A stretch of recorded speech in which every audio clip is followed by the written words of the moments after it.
Brené Brown is a renowned American research professor, public speaker, author, and podcast host.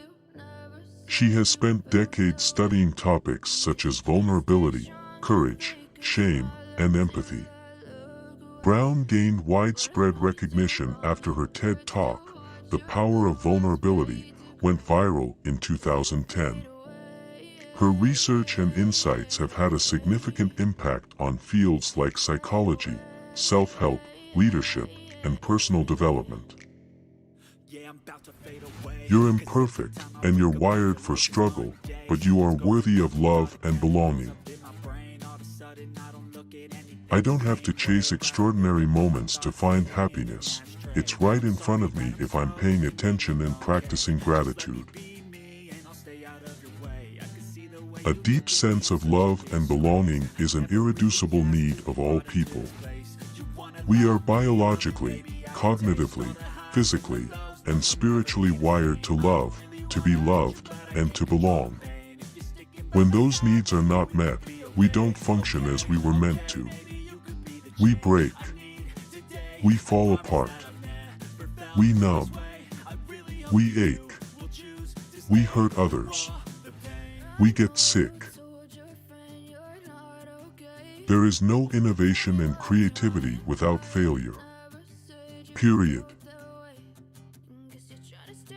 Guilt is just as powerful, but its influence is positive, while shame is destructive. Shame erodes our courage and fuels disengagement. I spent a lot of years trying to outrun or outsmart vulnerability by making things certain and definite, black and white, good and bad. My inability to lean into the discomfort of vulnerability limited the fullness of those important experiences that are wrought with uncertainty, love, belonging, trust, joy, and creativity, to name a few. I think our capacity for wholeheartedness can never be greater than our willingness to be brokenhearted. It means engaging with the world from a place of vulnerability and worthiness. The difficult thing is that vulnerability is the first thing I look for in you and the last thing I'm willing to show you. In you, it's courage and daring. In me, it's weakness. When you get to a place where you understand that love and belonging, your worthiness, is a birthright and not something you have to earn, anything is possible. The truth is, belonging starts with self-acceptance. Your level of belonging, in fact, can never be greater than your level of self-acceptance, because believing that you're enough is what gives you the courage to be authentic, vulnerable, and imperfect. Vulnerability is the birthplace of connection and the path to the feeling of worthiness. If it doesn't feel vulnerable, the sharing is probably not constructive. Crazy busy is a great armor. It's a great way for numbing. What a lot of us do is that we stay so busy and so out in front of our life that the truth of how we're feeling and what we really need can't catch up with us. Many people think of perfectionism as striving to be your best, but it is not about self-improvement, it's about earning approval and acceptance. Vulnerability is about showing up and being seen. It's tough to do that when we're terrified about what people might see or think. In many ways, September feels like the busiest time of the year. The kids go back to school, work piles up after the summer's dog days, and Thanksgiving is suddenly upon us. The best marriages are the ones where we can go out in the world and really put ourselves out there. A lot of times we'll fail, and sometimes we'll pull it off. But good marriages are when you can go home and know that your vulnerability will be honored as courage, and that you'll find support. We judge people in areas where we're vulnerable to shame, especially picking folks who are doing worse than we're doing. Daring to set boundaries is about having the courage to love ourselves, even when we risk disappointing others. Maybe stories are just data with a soul. Faith minus vulnerability and mystery equals extremism. If you've got all the answers, then don't call what you do faith. What's the greater risk? Letting go of what people think, or letting go of how I feel, what I believe, and who I am? Shame is the most powerful, master emotion. It's the fear that we're not good enough.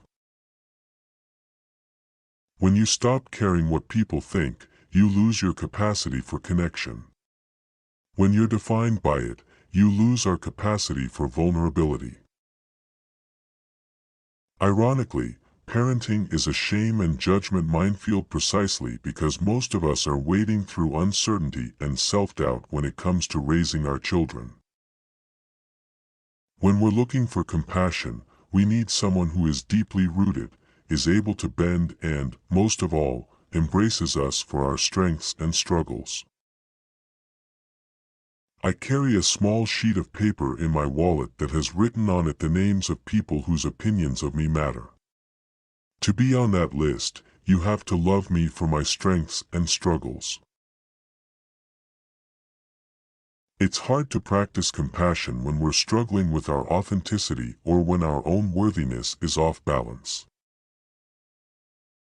I'm like a recovering perfectionist. For me, it's one day at a time. We're hardwired for connection. There's no arguing with the bioscience. But we can want it so badly we're trying to hotwire it. First and foremost, we need to be the adults we want our children to be. We should watch our own gossiping and anger. We should model the kindness we want to see. Vulnerability is basically uncertainty, risk, and emotional exposure. To me, a leader is someone who holds her or himself accountable for finding potential in people and processes. And so what I think is really important is sustainability. The intention and outcome of vulnerability is trust, intimacy, and connection. The outcome of oversharing is distrust, disconnection, and usually a little judgment. Social media has given us this idea that we should all have a posse of friends when in reality, if we have one or two really good friends, we are lucky. Perfectionism is not the same thing as striving to be our best. Perfectionism is not about healthy achievement and growth, it's a shield. As unique as we all are, an awful lot of us want the same things. We want to shake up our current less than fulfilling lives. We want to be happier, more loving, forgiving and connected with the people around us. You cannot talk about race without talking about privilege. And when people start talking about privilege, they get paralyzed by shame. Our need for certainty in an endeavor as uncertain as raising children makes explicit how to parent strategies both seductive and dangerous. I'm not a parenting expert. In fact, I'm not sure that I even believe in the idea of parenting experts. I'm an engaged, imperfect parent and a passionate researcher. I'm an experienced mapmaker and a stumbling traveler. Like many of you, parenting is by far my boldest and most daring adventure. Men walk this tightrope where any sign of weakness elicits shame, and so they're afraid to make themselves vulnerable for fear of looking weak.